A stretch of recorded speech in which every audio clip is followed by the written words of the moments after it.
ನಮಗೆ ದೇವರು ಕೊಟ್ಟಂಥ ವಾಗ್ದಾನ ದ ಮಂತ್ ಆಫ್ ಪ್ರಯಾಮ್,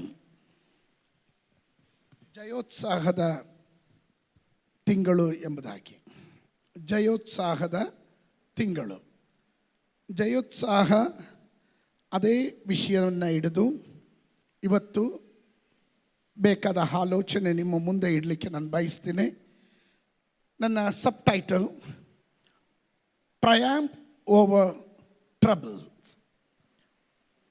ತೊಂದರೆಗಳ ಮೇಲೆ ವಿಜಯೋತ್ಸವ ಎನ್ನುವಂಥ ವಿಷಯವನ್ನು ನಿಮ್ಮ ಮುಂದೆ ಇಡಲಿಕ್ಕೆ ನಾನು ಬಯಸ್ತೀನಿ. ಓದೋಣ. ಅಪೊಸ್ತಲ ಕೃತ್ಯಗಳು 7ನೇ ಅಧ್ಯಾಯ 9 ಮತ್ತು 10ನೇ ವಚನ. ಮೂಲ ಪಿತೃಗಳು ಹೊಟ್ಟೆ ಕಿಚ್ಚಿನಿಂದ ಯೋಸೇಫನನ್ನು ಐಗುಪ್ತ ದೇಶಕ್ಕೆ ಮಾರಿಬಿಟ್ರು. ಅಲ್ಲಿ ದೇವರು ಅವನ ಸಂಗಡ ಇದ್ದು ಅವನಿಗೆ ಎಲ್ಲ ಸಂಕಟಗಳಿಂದ ಅವನನ್ನು ಬಿಡಿಸಿ ಐಗುಪ್ತ ದೇಶದ ಅರಸನಾದ ಫರೋಹನ ಸಮ್ಮುಖದಲ್ಲಿ ದಯಾಪಾತ್ರನು ಜ್ಞಾನವುಳ್ಳವನು ಆಗಿರುವಂತೆ ಅನುಗ್ರಹಿಸಿದನು. ಫರೋಹನನು ಅವನನ್ನು ಐಗುಪ್ತ ದೇಶದ ಮೇಲೆಯೂ ತನ್ನ ಎಲ್ಲ ಮನೆಯ ಮೇಲೆಯೂ ಅಧಿಕಾರಿಯಾಗಿ ಇಟ್ಟನು. ಚರಿತ್ರೆ ನಮಗೆಲ್ಲರಿಗೂ ಗೊತ್ತಿರುವಂಥ ಭಾಗ.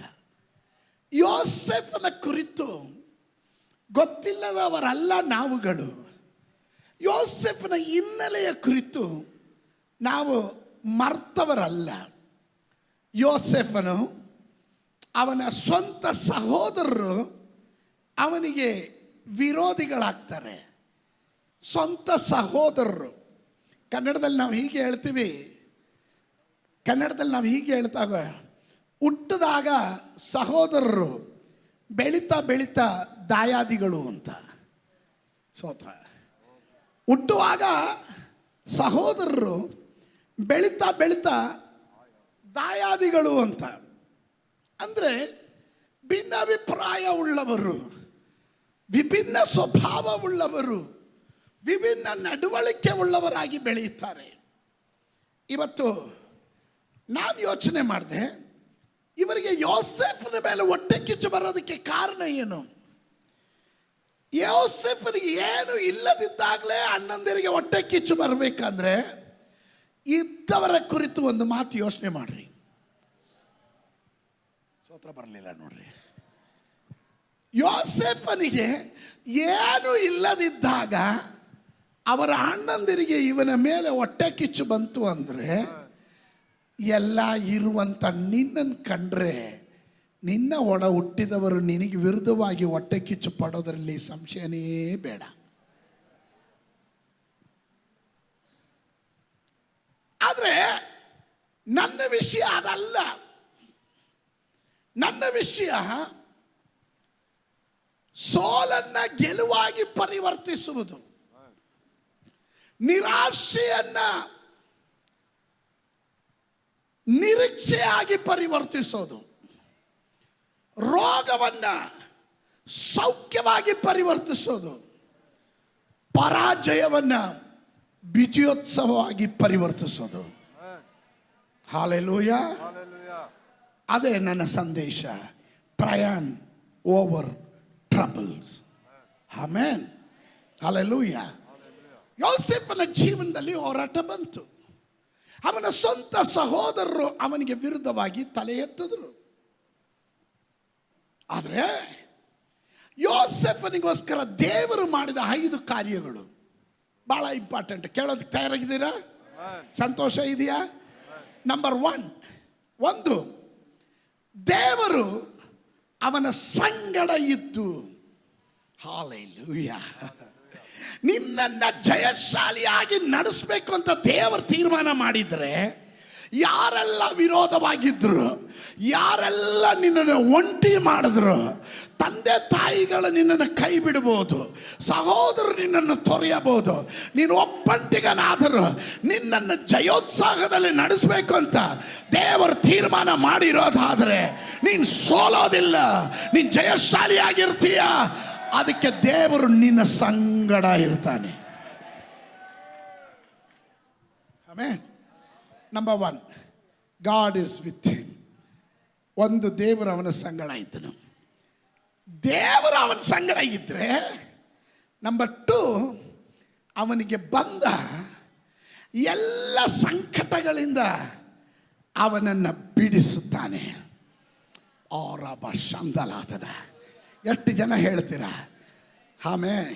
ಎಲ್ಲ ಕಳ್ಕೊಂಡೆ. ಕೆಲವೊಮ್ಮೆ ದೇವರ ಮೇಲೆ ನಂಬಿಕೆ ಇಟ್ಟು ನಾವು ವಿಶ್ವಾಸ ಜೀವನಕ್ಕೆ ಬರುವಾಗ ಕೆಲವರು ನಮ್ಮನ್ನು, ಸಂಬಂಧಿಕರು, ನೆಂಟರುಗಳು, ಈವನ್ ತಂದೆ ತಾಯಿಗಳಾಗಿರ್ಬೋದು, ಒಡ ಹುಟ್ಟಿದವರಾಗಿರ್ಬೋದು, ವಿರುದ್ಧವಾಗಿ ನಮ್ಮನ್ನು ಚುಚ್ಚಿ ಮಾತಾಡ್ತಾರಲ್ಲ, ನಿಂದಿಸ್ತಾರಲ್ಲ.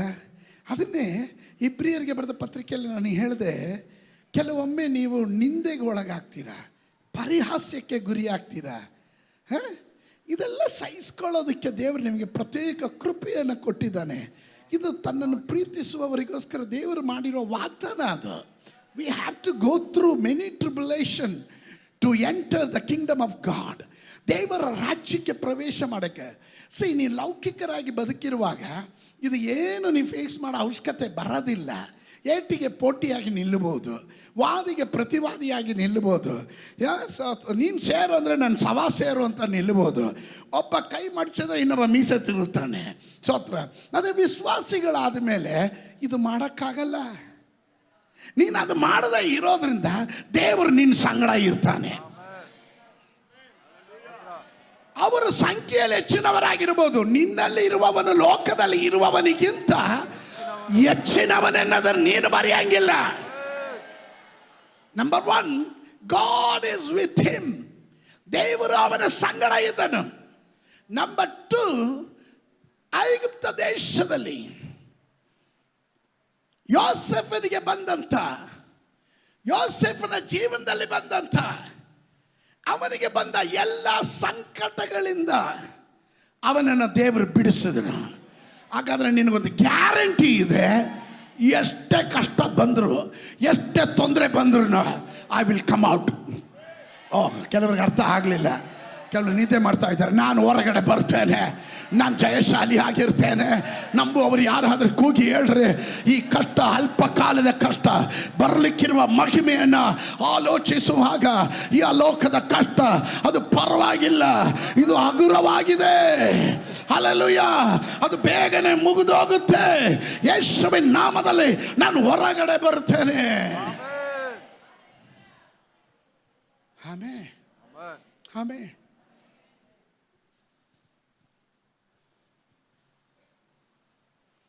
ನಂಬರ್ 2, ಅವನಿಗೆ ಬಂದ ಎಲ್ಲ ಸಂಕಟಗಳಿಂದ ಅವನನ್ನು ದೇವರು ಬಿಡಿಸ್ತಾನೆ. 3ನೇದಾಗಿ, ಫರೋಹನ ಅರಸನ ಸಮ್ಮುಖದಲ್ಲಿ ಅವನು ದಯಾಪಾತ್ರನಾದನು. ಅವನಿಗೆ ಸೂಪರ್ ನ್ಯಾಚುರಲ್ ಫೇವರ್ ಲಭಿಸ್ತು. ಸ್ತೋತ್ರ ಬರಲಿಲ್ಲ. ನೀನು ಎಲ್ಲೇ ಹೋಗು, ಯಾವ ಆಫೀಸ್ಗೆ ಹೋದ್ರೂ ನಿನ್ನ ಮೇಲೆ ಒಂದು ಸೂಪರ್ ನ್ಯಾಚುರಲ್ ಫೇವರ್ ಇರುತ್ತೆ. ಯಾರಿಗೆ ಸತತ ಪ್ರಯತ್ನ ಮಾಡಿದ್ರು ಸಾಧಿಸೋಕ್ಕಾಗದೇ ಇರೋದನ್ನು ನಿನ್ನ ಕೈಯಿಂದ ದೇವರು ಮಾಡಿಸ್ತಾನೆ. ಅದು ನಿನ್ನ ಸಾಮರ್ಥ್ಯ ಅಲ್ಲ, ನಿನ್ನ ಜ್ಞಾನ ಅಲ್ಲ, ನಿನ್ನ ಒಳ್ಳೆತನ ಅಲ್ಲ. ದೇವರು ನಿನ್ನ ಸಂಗಡ ಇರುವುದರ ಪ್ರೂಫ್ ಅವನ ದಯೆ ನಿನ್ನನ್ನು ಹಿಂಬಾಲಿಸ್ತಾ ಇದೆ. ಅವನ supernatural favour is following you. ನನ್ನ ಜೊತೆ ಇದ್ದೀರಾ? Are you with me? Number 4, ನಾಲ್ಕನೇದಾಗಿ ಅವನು ಜ್ಞಾನವುಳ್ಳವನು. ಜ್ಞಾನವನ್ನು ಕೊಡ್ತಾನೆ ದೇವರು. God will give you the wisdom, understanding mind and the knowledge. Understanding mind ವಿವೇಕ, ನಾಲೆಡ್ಜ್ ತಿಳುವಳಿಕೆ, ವಿಸ್ಡಮ್ ಜ್ಞಾನ. ನಾಲೆಡ್ಜ್ ಇಸ್ ಇನ್ಫಾರ್ಮೇಶನ್, ಮಾಹಿತಿ ಕಲೆ ಹಾಕುವುದು. ದಿನಪತ್ರಿಕೆ ಓದ್ತೀವಿ, ಟಿವಿ ನ್ಯೂಸ್ ನೋಡ್ತೀವಿ, ಎಲ್ಲ ಪುಸ್ತಕಗಳನ್ನು ಓದ್ತೀವಿ, ತಿಳ್ಕೊತೀವಿ. That is the knowledge gaining. ಅದು ಅರಿವನ್ನು ತಿಳುವಳಿಕೆಯನ್ನು ಪಡ್ಕೊಳ್ಳೋದು. ಅಂಡರ್ಸ್ಟ್ಯಾಂಡಿಂಗ್, ಅರಿವು, ವಿವೇಕ. ಈ ಇನ್ಫಾರ್ಮೇಷನ್ ಗ್ರಹಿಸ್ಕೊಳ್ಳುವಂಥದ್ದು ಅಂಡರ್ಸ್ಟ್ಯಾಂಡಿಂಗ್. ಒಂದು ಕ್ಲಾಸ್ನಲ್ಲಿ 40 ಮಕ್ಕಳಿದ್ರೆ 40 ಮಕ್ಕಳು ಫಸ್ಟ್ ರ್ಯಾಂಕ್ ಬರಲ್ಲ, 40 ಮಕ್ಕಳು ಫೇಲೂ ಆಗಲ್ಲ. ಒಬ್ಬ 35 ಮಾರ್ಕ್ ತಗೊಂಡು ಪಾಸ್ ಆಗ್ತಾನೆ, ಒಬ್ಬ 65 ಮಾರ್ಕ್ ತಗೊಂಡು ಪಾಸ್ ಆಗ್ತಾನೆ, ಒಬ್ಬ 95 ಮಾರ್ಕ್ ತಗೊಂಡು ಪಾಸ್ ಆಗ್ತಾನೆ. ಎಲ್ರಿಗೂ ಒಂದೇ ಟೀಚರ್, ಒಂದೇ ಪಾಠನೇ ಹೇಳ್ಕೊಟ್ಟಿರೋದು. ಆದರೆ ಅರ್ಥ ಮಾಡಿಕೊಂಡ ಮಕ್ಕಳಲ್ಲಿ ವ್ಯತ್ಯಾಸ ಇದೆ. ಒಂದೇ ಪಾಸ್ಟ್ರು, ಒಂದೇ ಪ್ರಸಂಗ. ಸ್ತೋತ್ರ. ಇದರಲ್ಲಿ ಅರ್ಥ ಮಾಡ್ಕೊಳ್ಳೋ ಮಕ್ಕಳ ಮೇಲೆ ಅಂಡರ್ಸ್ಟ್ಯಾಂಡಿಂಗ್ ಮೈಂಡ್ ಇದೆ. ಕೆಲವರು ರ್ಯಾಂಕ್ ಬರ್ತಾರೆ, ಕೆಲವರು ಫೇಲ್ ಆಗ್ತಾರೆ, ಕೆಲವರು ಪಾಸ್ ಆಗ್ತಾರೆ, ಕೆಲವರು ಜಸ್ಟ್ ಪಾಸ್ ಆಗ್ತಾರೆ, ಕೆಲವರು ಫಸ್ಟ್ ಕ್ಲಾಸ್ ಬರ್ತಾರೆ. ಸ್ತೋತ್ರ. ಹೇಳದೆ ಇದ್ದಾಗ ನನಗೊಂದು ಸಂಶಯ. ಸ್ತೋತ್ರ. ಅವರವರು ಅರ್ಥ ಮಾಡಿಕೊಳ್ಳೋದ್ರ ಮೇಲೆ ನಿಮ್ಮ ಆತ್ಮಿಕ ಬೆಳವಣಿಗೆ ಹೇಗಿದೆ ಅನ್ನೋದು ಗೊತ್ತಾಗುತ್ತೆ. ಸ್ತೋತ್ರ. ಯಾರಾದರೂ ಕೇಳಿದ್ರೆ, ಓ ರವಿಮಣಿ ಪಾಸ್ಟರ್ ಅವ್ರ ಸಭೆಗೆ ಹೋಗೋದು, ಅಪ್ಪ ಆ ಸಭೆಯವರು ಅಂದರೆ ಅಪ್ಪ ನೀವು ಭಾಗ್ಯವಂತರು ಕಣ್ರಿ. ನನ್ನ ಮುಂದೆ ಹೇಳಿರೋದು ನಾನು ಕೇಳಿದ್ದೀನಿ, ಭಾಗ್ಯವಂತರು ಕಣ್ರಿ. ಸ್ತೋತ್ರ. ಇವನ್ ತಲೆಯಲ್ಲಿ ಒಂದು ಮೆಸೇಜು ಇಲ್ಲ.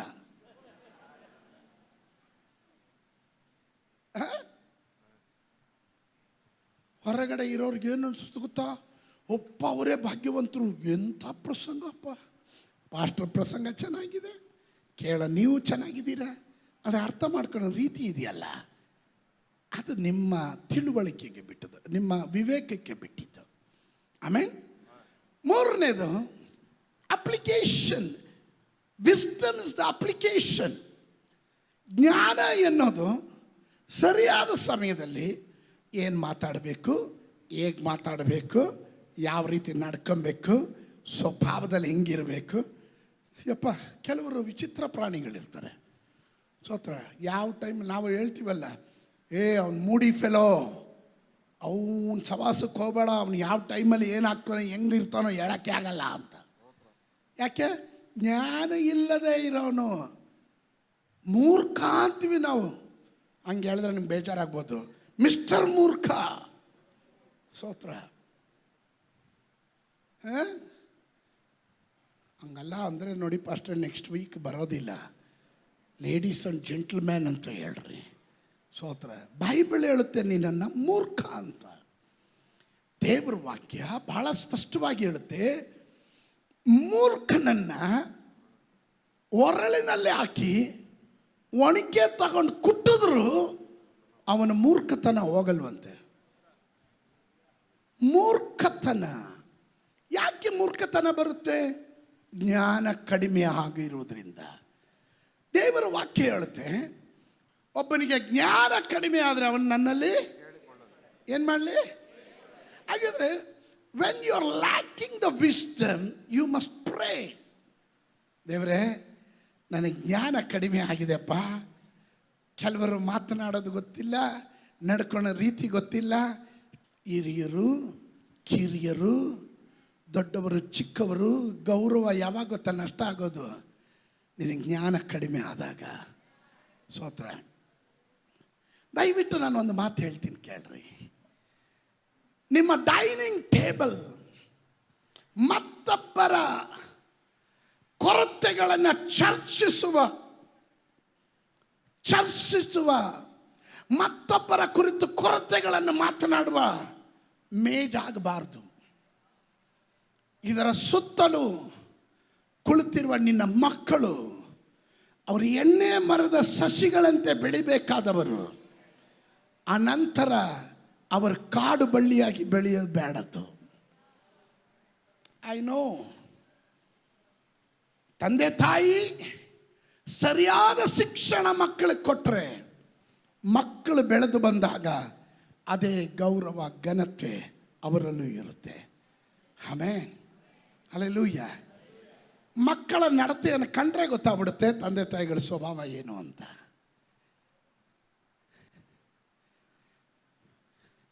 ಈ ಹೆಣ್ಣು ನೋಡಕ್ಕೆ ಹೋದಾಗ, ಗಂಡನ ನೋಡಕ್ಕೆ ಹೋದಾಗ, ಹೆಣ್ಣು ಗಂಡನ ಮಾತ್ರ ನೋಡ್ಬಿಟ್ಟು ಓಕೆ ಮಾಡಬೇಡ್ರಿ. ಅವ್ರ ಫ್ಯಾಮಿಲಿ ಬ್ಯಾಕ್ಗ್ರೌಂಡ್ ಸ್ವಲ್ಪ ಯೋಚನೆ ಮಾಡ್ರಿ. ಫಸ್ಟು ಗಂಡ ಹೆಂಡತಿ ಹೆಂಗಿದ್ದಾರೆ ಅಂತ ಕೇಳ್ರಿ. ಅವ್ರ ಹತ್ರ ಕೇಳಿಬಿಟ್ಟಿರ, ಅಲ್ಲಿ ಉದುರಿಸ್ಬಿಟ್ಟಾರು. ಬೇರೆಯವ್ರ ಹತ್ರ ಕೇಳಿ ತಿಳ್ಕೊಳ್ರಿ. ಅವರಲ್ಲಿ ಇರುವ ಬಾಂಧವ್ಯನೇ ಈ ಮಕ್ಕಳಲ್ಲೂ ಬರುತ್ತೆ. I am talking to you. ನಿಜವಾಗ್ಲೂ ನಾನು ನಿಮಗೆ ಹೇಳ್ಕೊಡ್ತಾ ಇದ್ದೀನಿ. ಒಬ್ಬರಿಗೆ ಜ್ಞಾನ ಕಡಿಮೆ ಆದರೆ ಜ್ಞಾನವನ್ನು ಕೇಳಿ ಪಡೀಲಿ. ಸೋಮಾರಿಯೇ, ಇರುವೆಯನ್ನು ಕಂಡು ನೀನು ಬುದ್ಧಿ ಕಲಿ ಅಂತಾರೆ. ಅಂದರೆ ನೀನು ಎಷ್ಟೇ ಬಲಿಷ್ಠನಾದರೂ ಸಣ್ಣ ಇರುವೆಯಿಂದನೂ ಪಾಠ ಕಲಿಬೇಕಾದಿದೆ. Don't think you are right person, ನೀನೇ ಕರೆಕ್ಟು, ನೀನು ಮಾಡಿದೆಲ್ಲ ಕರೆಕ್ಟ್ ಅಂತ ತಿಳ್ಕೊಂಬೇಡ. ನೀನು ಇರುವೆಯಿಂದನೂ ಪಾಠ ಕಲಿಬೇಕಾಗುತ್ತೆ ಕೆಲವು. Wisdom is the application. The knowledge is the information. Understanding mind how you are understood. ಯಾವ ರೀತಿ ನೀನು ಅರ್ಥ ಮಾಡಿಕೊಂಡೆ. ಜ್ಞಾನ ನಿನ್ನ ಒಳಗಡೆ ದೇವರು ಕೊಡುವ ವರ. ನನ್ನ ಜನರು ಜ್ಞಾನಹೀನರಾಗಿ ಹಾಳಾಗಿದ್ದಾರೆ. ಏನಾಗಿದ್ದಾರೆ? Where there is no wisdom, the lacking of the wisdom, my people will perish. ನನ್ನ ಜನ ಹಾಳಾಗ್ತಿದ್ದಾರೆ. ಕಾರಣ ಜ್ಞಾನ ಇಲ್ಲ. ಜ್ಞಾನದಿಂದ ನಡ್ಕೊಳೋದಿಲ್ಲ. ಹೆಂಗೋ ಬದುಕ್ತಿದ್ದೀವಿ, ಹೆಂಗೋ ನಡೆಯುತ್ತೆ ಅನ್ನೋ ಭಾವನೆ. I am sorry brother, sorry. If you want a victorious life, ಒಂದು ಉತ್ತಮ ಕ್ರೈಸ್ತ ಜೀವಿತ, ಜಯಶಾಲಿಯಾಗಿ ನಿನ್ನ ಜೀವನದಲ್ಲಿ ಏನಾದರೂ ಸಾಧಿಸಿ ತೋರಿಸ್ಬೇಕು ಅಂದರೆ ನಿನ್ನ ಜೀವನದಲ್ಲಿ ನಿನಗೆ ಜ್ಞಾನ ಅವಶ್ಯಕತೆ ಇದೆ.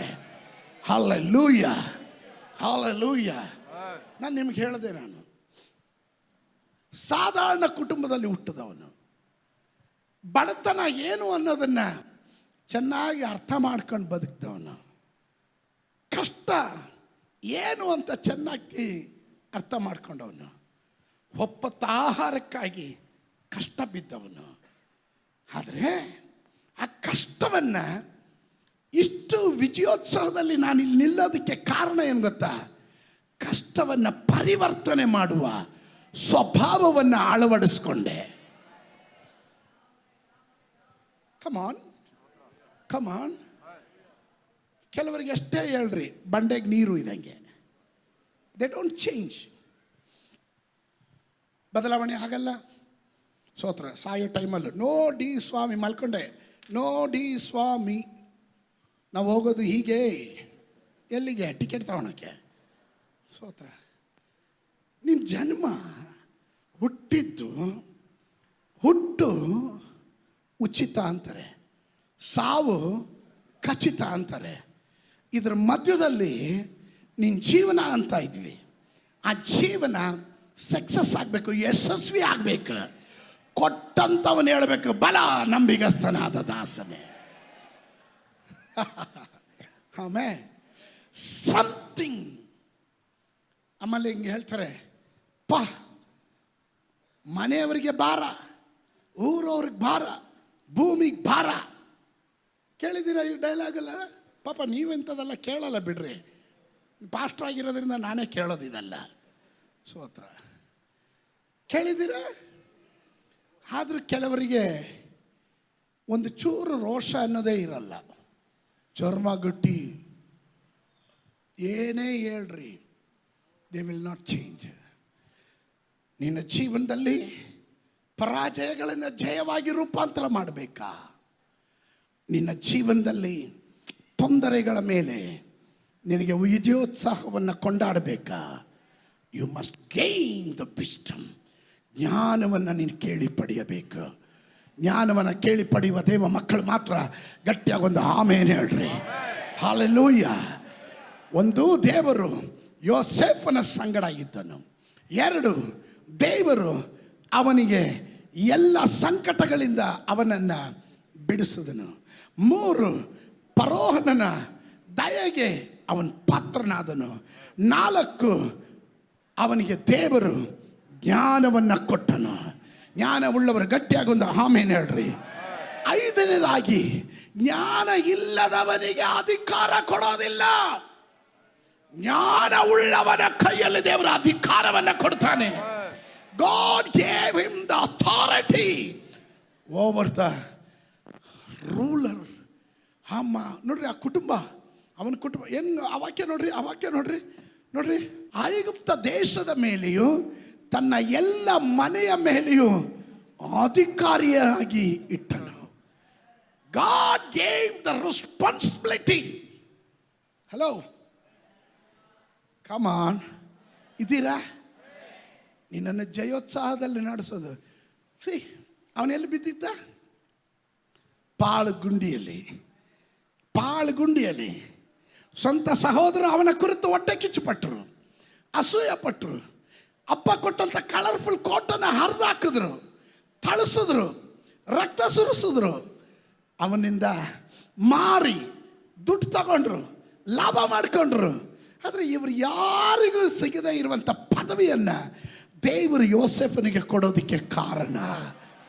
ಅಲ್ಲಲ್ಲಿಯ ದೇವರ ಅವನ ಸಂಗಡ ಇದ್ದಾನೆ. ನಾನು ಕೆಲವೊಮ್ಮೆ ಹೇಳ್ತೀನಿ, ಕೆಲವರು ಪರಿಸ್ಥಿತಿ ಕಂಡುಬಿಟ್ಟು ಕೆಲವರು ಮಣೆ ಹಾಕ್ತಾರೆ. ಮಾಡಬೇಡ್ರಿ, ಹಂಗೆ ಮಾಡೋಕ್ಕೆ ಹೋಗ್ಬೇಡ್ರಿ. ಪರಿಸ್ಥಿತಿ ನೋಡಿ ಮಣೆ ಹಾಕೋರನ್ನ ನಂಬಲಕ್ಕೂ ಹೋಗ್ಬೇಡ್ರಿ. ಎಲ್ಲ ಚೆನ್ನಾಗಿತ್ತಾ? ಅಯ್ಯೋ ಬಹುಪರ, ನಿಮ್ಮ ಥರ ಯಾರೂ ಇಲ್ಲ. ಸ್ವಲ್ಪ ಕಷ್ಟ ಬಂತ, ನನಗೆ ಮುಂಚೆನೇ ಗೊತ್ತಿತ್ತು ಇವ್ರ ಬುದ್ಧಿ ಹಿಂಗೆ ಅಂತ. ಅದಕ್ಕೆ ಅಪ್ಪ ಅವ್ರ ಸಹವಾಸನೇ ನಾನು ಬಿಟ್ಬಿಟ್ಟೆ. ನೀನು ಬಿಟ್ಟಿದ್ದ ಅವ್ರನ್ನಲ್ವೋ, ದೇವರ ಕೃಪೆ, ಅವನ ಮೇಲಿರುವ ದಯೆಯನ್ನು ನೀನು ಮರೆತು ಬಿಟ್ಟೆ. ಆದರೆ ದೇವರು ಮರೆಯುವವನಲ್ಲ. ದೇವರು ಅವನಿಗೆ ಅಧಿಕಾರವನ್ನು ಕೊಟ್ಟನು. ಸಮಸ್ತ ಐಗುಪ್ತ ದೇಶದ ಮೇಲೆಯೂ ಫರೋಹನ ಮನೆಯ ಮೇಲೆಯೂ ಅವನನ್ನು ಅಧಿಕಾರಿಯನ್ನಾಗಿ ಇಟ್ಟನು. ಇವತ್ತು ನಿನಗೊಂದು ಸ್ಥಾನ ದೇವರು ಕೊಡ್ತಾನೆ, ಪದವಿ ದೇವರು ಕೊಡ್ತಾನೆ, ಅಂತಸ್ತು ದೇವರು ಕೊಡ್ತಾನೆ, ಅಧಿಕಾರ ಕೊಡ್ತಾನೆ. ನಿನ್ನ ಮೇಲೆ ದೇವರ ಸೂಪರ್ ನ್ಯಾಚುರಲ್ ಫೇವರ್ ಇರೋದ್ರಿಂದ, ದೇವರು ನಿನ್ನ ಸಂಗಡ ಇರೋದ್ರಿಂದ, Christian life is not a defeated life. Christian life is a victorious life.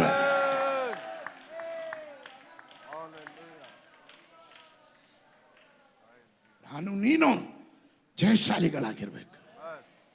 ತಲೆ ತಗ್ಗುವವರಲ್ಲ, ತಲೆ ಎತ್ತಿ ನಡೆಯುವವರಾಗಿರ್ಬೇಕು. ಆಮೇಲೆ ಕನ್ನಡದಲ್ಲೊಂದು ಹಾಡಿದೆ, ನಡೆ ಮುಂದೆ ನುಗ್ಗಿ ನಡೆ ಮುಂದೆ, ಕೆಚ್ಚದೆಯ ಎದೆಯೊಂದಿಗೆ ನೀ ನುಗ್ಗಿ ನಡೆ ಮುಂದೆ ಅಂತ. ಹಂಗೆ ಕೇಳಿದ್ದೀರಾ? ಸ್ತೋತ್ರ. ಆಮೇಲೆ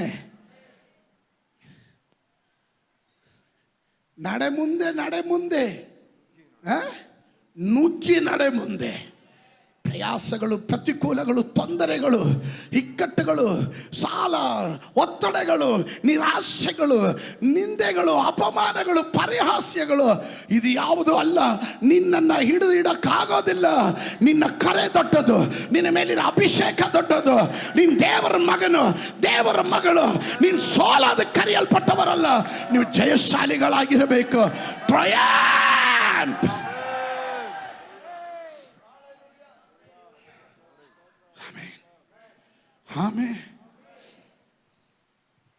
Amen. There is a two generation. 2 ರೀತಿಯ ತಲೆಮಾರುಗಳು. ಒಂದು, ಸೋಲಿಗೆ ಬೆನ್ನು ಕೊಟ್ಟು ಓಡುವವರು.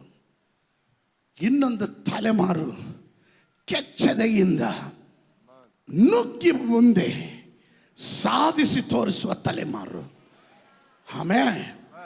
ಆಮೇಲೆ ನನಗೊಂದು ಹಾಡು ನೆನಪಿಗೆ ಬರುತ್ತೆ. ಕೈಲಾಗದು ಎಂದು ಕೈಕಟ್ಟಿ ಕುಳಿತರೆ ಸಾಗದು ಕೆಲಸವು ಮುಂದೆ. ಸಾಗದ ಕೆಲಸವು ಮುಂದೆ. ಹಾಗಲ್ಲ, ನನ್ನ ಕೈಯಲ್ಲಿ ಆಗಲ್ಲ. ಯಾರಾದ್ರೂ ತಂದು ತಿನ್ನಿಸ್ತಾರೆ, ತಿಂತೀನಿ. ನಂಗೆ ಆಗಲ್ಲ. ನಿನಗೇನೂ ಆಗಲ್ಲ, ನಿನ್ನ ಜೀವನನೂ ಸಾಗಲ್ಲ. ಆಮೇನ್. ಈಸಬೇಕು, ಇದ್ದು ಜಯಿಸಬೇಕು. ಛಲ ಇರಬೇಕು. ಪಕ್ಕದಲ್ಲಿ ಇರೋರಿಗೆ ಹೇಳ್ರಿ, ಛಲ ಇದ್ರೆ ಬಲ ಇರುತ್ತೆ ಅಂತ. ಛಲ ಇದ್ರೆ ಬಲ ಇರುತ್ತೆ. ಬಲ ಯಾವಾಗಿರಲ್ಲ ಅಂದರೆ ಛಲ ಇಲ್ದಿರ. ಸಾಧಿಸ್ಬೇಕಂದ್ರೆ ಛಲ ಇರಬೇಕು. ನಾನಿವತ್ತು ಘಂಟಾಘೋಷವಾಗಿ ಹೇಳ್ತೇನೆ, ಕರ್ನಾಟಕದಲ್ಲಿ ಕನ್ನಡ ಸಭೆ ಒಂದು ಅಭಿಷಕ್ತ ಸಭೆ ಬೇಕು ಎಂಬ ಛಲ ಹಿಡಿದಿದ್ರಿಂದಲೇ ಇವತ್ತು ಕರ್ನಾಟಕದಾದ್ಯಂತ ವಿಕ್ಟ್ರಿ ಸಭೆಯ ಜಯೋತ್ಸವದ ಪತಾಕಿ ಆರ್ತಾ ಇರೋದು. ಕೈ ಚೆಲ್ಲಬೇಡ್ರಿ. ಹೋರಾಟ ಇರಲಿಲ್ವಾ? ರವಿಮಣಿ ಪಾಸ್ಟ್ರಿಗೆ ಹೋರಾಟ ಇರಲಿಲ್ವಾ? ಸೋತ್ರ ಇತ್ತು. ಎಲ್ಲಾದ್ರೂ ಕುಗ್ಗೋಗ್ಬಿಟ್ವಾ, ಸೋತೋಗ್ಬಿಟ್ವಾ, ಆಗಲ್ಲ ಅಂತ ಕೈ ಚೆಲ್ಬಿಟ್ವಾ. ಸೋತ್ರ ಎಲ್ಲವನ್ನು ಮೆಟ್ಟಿ ನಿಲ್ಲುವುದಕ್ಕೆ ಪರಿಶೋಧನೆಗಳು ಬರುವಾಗ ಪರಿಶೋಧನೆಗಳಿಂದ ತಪ್ಪಿಸ್ಕೊಳ್ಳೋದಕ್ಕೆ ಮಾರ್ಗವನ್ನು ಸಿದ್ಧ ಮಾಡಿನೇ ನನ್ನ ದೇವರ ಪರಿಶೋಧನೆಯನ್ನು ನಿನ್ನ ಜೀವನದಲ್ಲಿ ಅನುಮತಿ ಮಾಡೋದು.